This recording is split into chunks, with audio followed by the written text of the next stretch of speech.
In the middle of a quiet industrial park, an idea was born that seemed too wild for the world to accept. A machine that didn't need fuel, didn't need charging, and didn't obey the limits taught in physics classes. Imagine a vehicle that gathers invisible energy from the air around it and uses that power to run forever. No engine noise, no emissions, no cost per mile. A technology that could change the balance of power in the world. This wasn't science fiction. This was the invention of a man from Zimbabwe named Maxwell Chikumbutso. Maxwell claimed he had built something that simply should not exist, a radio frequency-powered generator. A device that captured ambient energy waves and converted them into usable electrical current strong enough to run a car, a home, and eventually even aircraft. When he rolled out his green SUV to the public, people didn't know whether to clap, panic, or laugh. The headlights turned on without a battery. The vehicle moved without gasoline. The dashboard came alive without a charging port. Cameras captured everything, yet no one understood what they were seeing. Scientists immediately attacked the idea. They said radio waves in the air were too weak to power even a light bulb, let alone a vehicle. Engineers insisted the energy requirements violated the laws of thermodynamics. Research blogs labeled him a fraud. Experts said the SUV must have hidden batteries, off-screen power sources, or tricks of camera angles. They wrote long critiques explaining why such a device was impossible. Universities ignored him. Tech labs refused to test his machine. To them, Maxwell was either delusional or deceptive. And slowly, very slowly, the world stopped paying attention. The inventor faded from headlines. His workshop went quiet. The impossible was forgotten. But some stories never really disappear. They wait, they sleep, and years later, cracks began to appear in the silence. Leaked images from a state in the southwestern United States started circulating in underground forums. A fleet of police SUVs being tested. Sleek black vehicles with no exhaust pipes, no engine vibrations, and no charging ports. Officers sitting behind the wheel, confused at first, then amazed. A training document hinting at a new type of zero-input energy propulsion system began generating whispers. It wasn't public, it wasn't announced. It wasn't supposed to spread. But information always finds a way. People compared the vehicles to Maxwell's original design. The similarities were uncanny. The shape of the internal compartment, the unusual wiring layout, the silent acceleration, the strange frequency regulator near the dashboard. It looked almost identical to the SUV everyone once called fake. A few officers anonymously claimed that the cars never needed refueling. Maintenance crews said the engines had no burn, no oil, no heat signature. Mechanics were confused at first, then ordered not to ask questions. Theories exploded. Some believed a private government contractor had bought Maxwell's blueprints. Others thought a foreign tech giant reverse-engineered his prototype and quietly sold it under confidential defense contracts. A few insisted Maxwell himself had been hired in secret, paid to work in silence. But none of this was confirmed.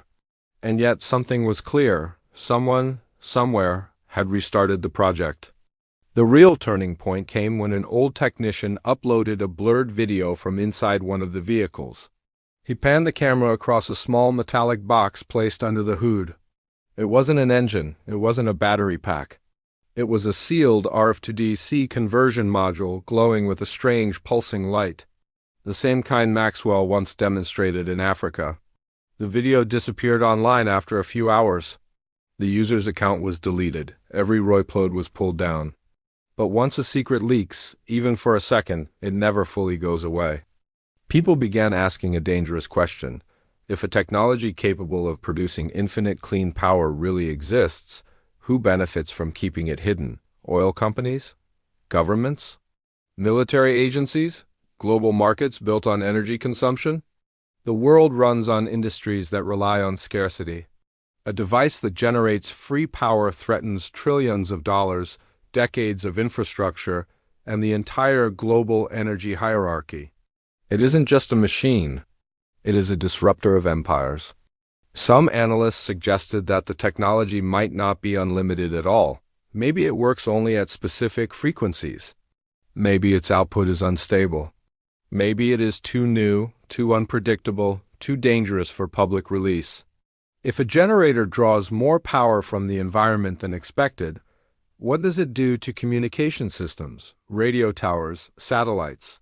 Could it interfere with military frequencies? Could it trigger unintended electromagnetic feedback? Without answers, releasing it publicly could cause chaos.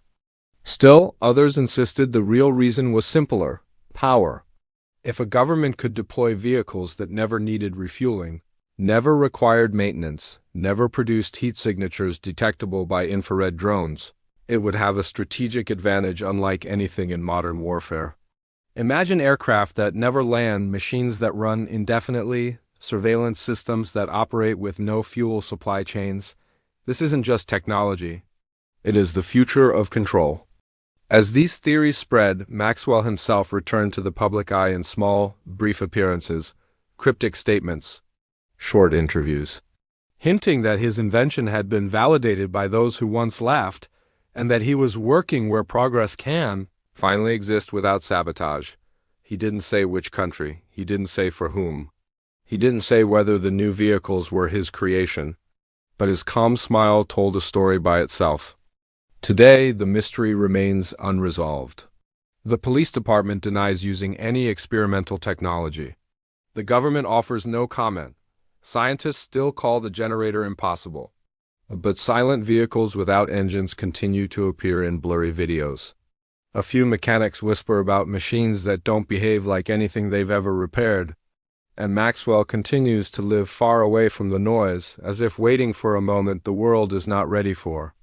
Maybe the truth is that revolutionary inventions don't disappear, they go underground, they evolve. They return when the world finally needs them, or when the people who once tried to bury them realize they can't stop what is coming. And maybe, somewhere right now, an engine that doesn't burn fuel, doesn't pollute the air, and doesn't obey the limits of physics is humming softly in the dark, preparing to rewrite everything we think we know about energy, power, and possibility.